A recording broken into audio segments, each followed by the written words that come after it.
Welcome to this session on Qt Widgets and more, the highlights. I'm Jesper Pedersen, I work for Qt, and I'm glad to see so many people here today because that proves to me that Qt Widget is not dead, despite what Nokia told us back in, what was that, 2008 or 9 or something like that. Qt Widget is still much alive, and I've recorded 40 episodes in a YouTube video series, the Qt Widgets and more, about Qt Widget and everything around it. The reason for that? Well, I think it's still important that there is lots of good material out there for those of us working with Qt Widgets. So what is in the Qt Widgets and more series? Well, there is a lot of Qt Widgets, obviously. I'm showing you lots of code examples of things that I just find neat, adaptations to widgets, you name it. But there's also a whole tool chain around it. So I talk a lot about Qt Creator. I talk a lot about Qt Designer. I talk about, well, the and more part. The and more part is about everything around your software development process. So at the end of today, I'll show you an episode, or show you part of an episode, on how I managed to speed up my compilation by almost 50%. And that without modifying a single line of my source code. But let me get started now. Let's look at document templates in Qt Creator. So document templates is, well, no reason for me to tell you. I have an assistant with me today, namely the younger version of me, and he can tell you what document templates is all about. In this episode and the following 3 episodes, I will investigate how you can create new file templates in Qt Creator. That is, when you press Ctrl-N, a dialog, just like this one here, will show up. And observe how in my dialog it says KDAP viewer dashlet at the bottom. I'll bet you that your Qt Creator, at least not yet, says that. When I choose that item, you can see in the configuration dialog here now that there are other things that I ask for than what the usual file new asks for, namely the dashlet path. I'll bet that you don't care at all about KDAP viewer dashlet. Heck, you don't even know what KDAP viewer is. But that's not the purpose of that video. The purpose of that video was to show you how you can create such new templates. And it doesn't need to be as complex as I'm showing in that video. Let me just give you a simple example. Very often in my code reviews, I get told, hey, you forgot the explicit keyword in front of the class name. So now I adapted my template so that it does say explicit in there. The next video I'm going to show you is about refactorings in Qt Creator. I'm sure that you have noticed that you can press Alt-Enter on your keyboard right after you have created or you've written the declaration of a method, and it will insert the implementation for you. That made me wonder what refactorings are available in Qt Creator. And I fortunately found a piece of documentation on it, and I created 2 videos showing off all of those refactorings. Let me show you a snippet of one of those videos now. In this snippet, I'm showing you how you can insert new virtual functions from the base class. Very simple. I just created myself a new subclass of Q abstract item model. And of course, I was a bit stupid when I wrote it like this. I should, of course, have gone Ctrl-N, chosen Qt item model. It would have inserted all the virtual functions for me. But just imagine that this was your own class, that you had a base class that you wanted to subclass and override a number of virtual methods. Here is this time-saving trick of them all. You go up to after the class name, and then you press Alt-Enter. And it offers you insert virtual from, and here we are. Now I can choose from Q objects. No, I don't think I want any of those. I definitely want index and parent and and then I can choose how I want them to be inserted. Should they be inserted into my header file, outside the file, whatever? You really just choose this once for how your likings is. So insert definition into my implementation file. And I would like to add override here, and it should say override. It could have been Q1_override if I was stuck in the past. Okay, and here are all my virtual methods, and they are even implemented over here. Nice job there, Junior. Well, he is younger than me, right? And I had a question already asking, why is the videos in black and white? Well, it's because that our production team came up with the conclusion that I'm just too ugly to be shown in color and it's easier to do in black and white. Okay, now I said it. And sometimes you just wish you could go back in time, right? I actually did that in one of my videos. Let me show you.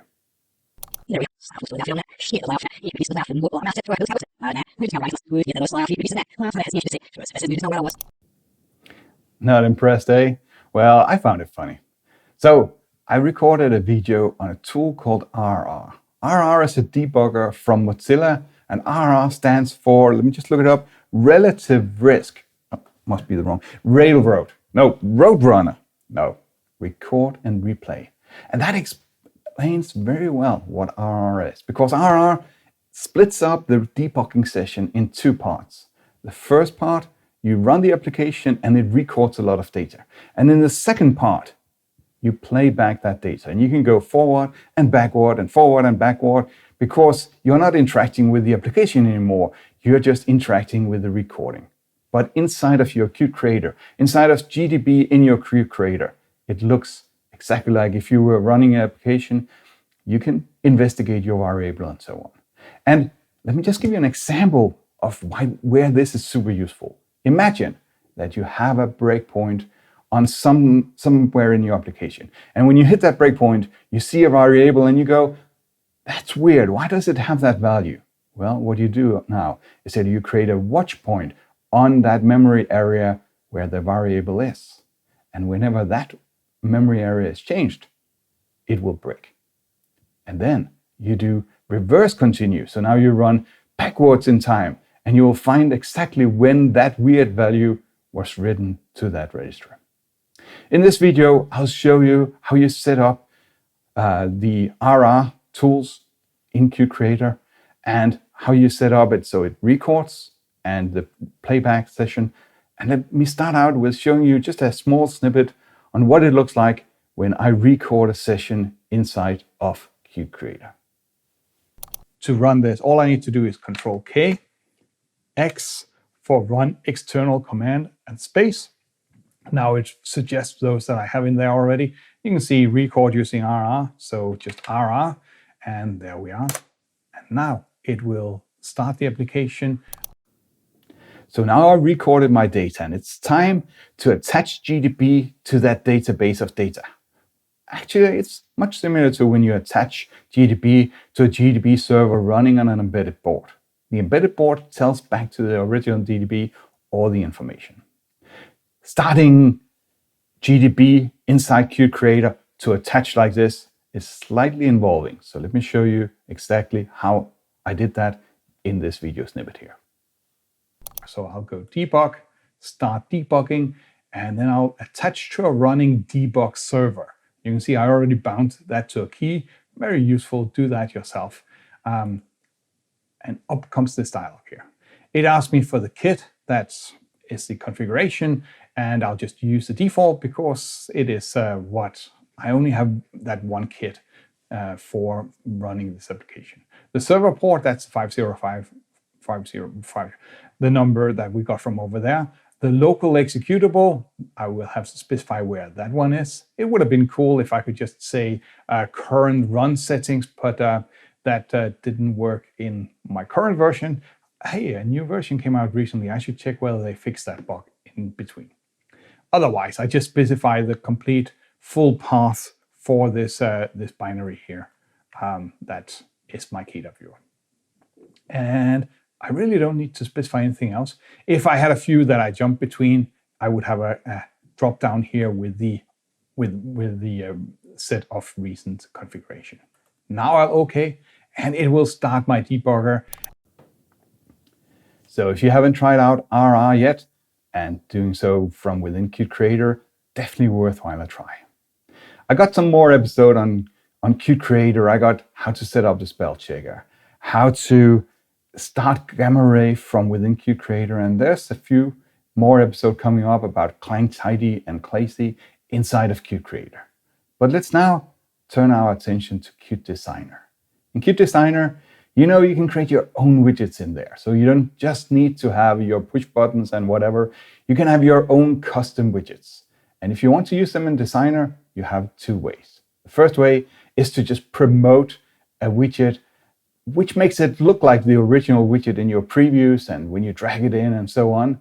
And most often you just promote from an empty Qt widget, which means that you just have a blank part of your application in there.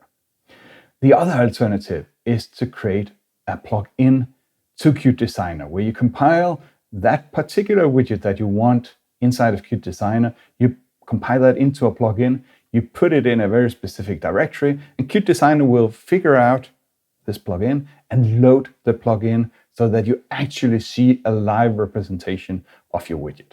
Let me show you that. Let me just show you what it looks like in real life.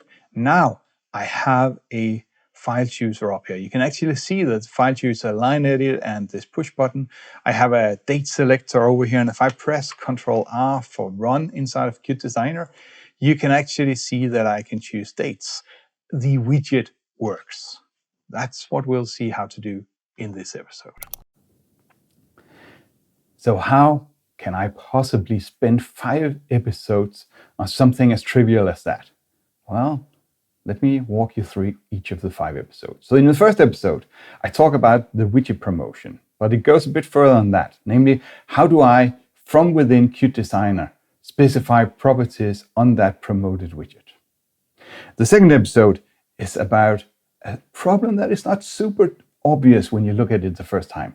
Namely, how do you specify the constructor parameter to your widget?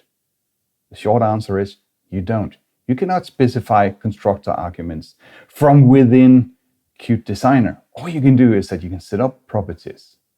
But that widget likely have lived for quite a while before it became a promoted widget inside of Qt Designer. So how do you actually get rid of that constructor parameter that you had sneaked in over those years? How do you convert them to properties that are read at the right time? And I went down through a few different iterations on this. First, I tried with a setup method, and that does work. But it's not very Qt-like that you create an instance of the widget and you need to call setup later on. Then I tried with a zero timer. Zero timer, I have learned, that's why I have all this gray hair. I have learned over the years, zero timer is never ever a good solution to your problem. It will always come back and bite you. How about show event? Well, that started to look promising. The third video I looked into is how do I actually make a plugin out of that widget? Most often, at least for me, that widget was pulling data from an existing database. So it wasn't just like I could just take that one widget and instantiate it without the rest of my application. So my suggestion was to create a plugin of your whole application and then have just a simple application with a main in that loads or links against this plugin. And finally, well, not finally, but fourthly, is that even a word? Fourthly, I looked at how to actually create that plugin, which is relatively simple, at least assuming you only have one widget. If you have multiple widgets, it is slightly more involving to do. And now we are ready to rock and roll, except that that library that we have compiled needs to go in a specific place. Actually, it needs to go in 2 places if you both use Qt Designer and Qt Designer from within Qt Creator, simply because they are looking at 2 different directories for their plugins. In this 5th episode, I show you how to set up copying files with CMake. And the very final episode was actually me learning something new on Windows, namely how do I even see where it's looking. On Linux, it was easy, strace, and I was done. But on Windows, I needed to use a tool for that. And I even showed that in this episode too. Qt Widgets and more isn't just about showing off tools or how to adapt those tools.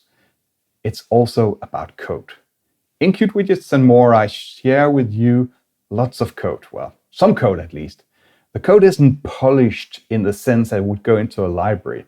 Instead, I discuss the code. How did I come to this particular code? And what do you need to be aware of if you want to use the code? It's all MIT licensed, so you can take it right out of Qt Widgets and more and use it. In the episode I'm about to show you now, I solve a problem, namely how wide should the headers be on your tables? Well, over to the other Jesper. Okay, let me show you exactly what I mean. If you have a look at this user interface that I have here, you can see a rather simple table with 5 rows and 3 columns. And you can see it says bands from the 80s I love. It's a nice header because I know exactly what Depeche Mode, The Cure, Naive, Nitzreb and Erasure, what that column means. But observe what happens if I do like this. You can see that it cuts a bit away from each end so that I see in the end, just say the, and around here, that would be enough width, but still I would love to have the full title so that I at least could eventually see the whole thing. The problem is the same with each of the columns. And now that's difficult. On the other hand, it is quite a waste of screen real estate to have it all this right here. In Qt Widgets and more, I'm not too proud to show off some code that you could easily have found on Stack Overflow yourself. Qt Widgets and more, after all, is a matter of giving you inspiration in your own work. Let me show you an example. In this episode, I'll show you how you can get headers onto your tables or onto your trees, something that ought to be trivial, but isn't entirely. Hey, before watching that video, try and see if you can figure it out yourself, how to do exactly that. Some of the videos is about shortcomings in Qt and how to, yes, you heard right, shortcomings in Qt, not many, but still there's a few, and how to work around them. And let me, on that note, advertise this book here, Practical Qt. It's all about shortcomings and workaround for Qt 3. Yeah, okay, of course, slightly outdated, but if you are in Qt 3 still, it's a must read. For the rest of you, Qt Widgets and more to the rescue. Here's an example.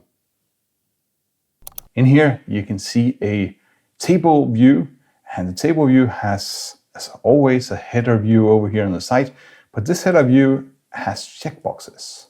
And when I play the songs, I'll be actually interacting with those. Let me show you how I got that working. So talking about tables, they are fed by what is at the same time the most beautiful part of Qt and the most dreadful, difficult part of Qt, namely the model view framework. The model view framework is this beautiful separation of business logic and representation, but it's also this thing where you need to subclass a Q abstract, whatever. You need to talk in a language of Q model index and so on. Now enter the stage of proxy models and everything gets much more difficult. Let me show you. Here I have some data. My data, you don't even see it because what you see when you're communicating in the model view framework is the model. And here's a model, and you can tell it's a model because it's from IKEA. So my model is sitting here. The model is what your views are communicating to. So the view, I could take a view here, attach it straight to the model. The view would ask the model stuff like, how many rows do you have? What is the data at row 20, column 3, and so on. But sometimes you want proxy models into the equation too. The proxy model, on one side, it communicates downwards as if it was a view. It would ask its model underneath, how many rows do you have? What is the data on this? But from above, it looks just like if it's a model. So if I connect a view here, it couldn't tell that it's a proxy model that is here. This one could be filtering out. I could apply another one. This one here would be sorting my data and so on. And now, just put it down here so you can see my finger. Here's a view sitting at the top, looking through this whole thing down to the bottom where it sees the actual data. Sometimes I right-click up here. And when I right-click, the user wants to know some information that isn't visible in the view. So really what I need to do, is to go down here to my bottommost Qt abstract item model subclass, go down to this one and ask it for its data. But if I did so, if I just went down there and said, can you give me this particular information on row number, whatever the row was up here, you would be bypassing this one, and this one is the one that is filtering out rows. The solution to this is custom roles. So remember your data method. It takes a Q model index and it takes an int data, not a whatever the enum is called, but an int data.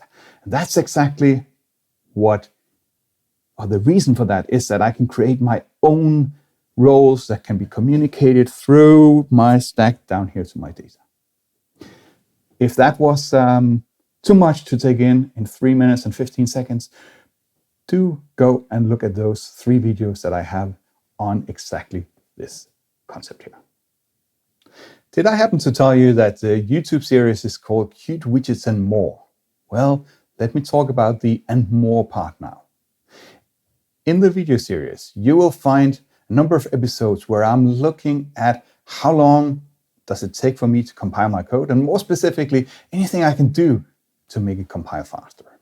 Here's the backstory. I had been using Windows for 4 years, and it turned out Windows isn't exactly the best development platform because of its slow file system. So I decided I want to go back and use Linux. 4 years later, therefore, I asked myself, should I be using all those things that I used before I left my Linux? That means, should I be using make-j? Should I be using GCC? Or should I be using Ninja and Clang instead? So I created a script that compiled my code over and over again. And in the video series, you can actually find the script so you can try it on your own source code. Because at the end of the day, what matters to you is not how fast I compile my code, but how fast you compile your code. But this is really just for inspiration. So I compiled my code. First, I had a battle between Ninja and Make. And Make took 327 seconds to compile the code from scratch. Ninja, 194. So 327 down to 194 seconds. I was puzzled. And it turned out that the reason for that was that Ninja could cope with some CMake submodules that I had and compile those in parallel, which Make didn't understand. Next, I had a battle between Clang and GCC, and I saved another 20% in that battle. I'm not talking about the quality of the final produced code. The quality of that code might have been 1,000,000 times better with GCC than Clang. I don't know. I will compile it on the CI if I need the final released version. What I needed was just my turnaround for whenever I made some changes and I compile it. I wanted it to be as fast as possible, so I didn't sit there for too long waiting for my compiler to spit out some code that I could run to validate whether my thinking was correct. In total, by going from GCC and Make over to Clang and Ninja, I went from 6 minutes and 43 seconds down to 3 minutes and 14. That, to me, is pretty good. Of course, I don't do the make clean all the time, but it also helped me in just whenever I compile a bunch of files. Which led me to the next question.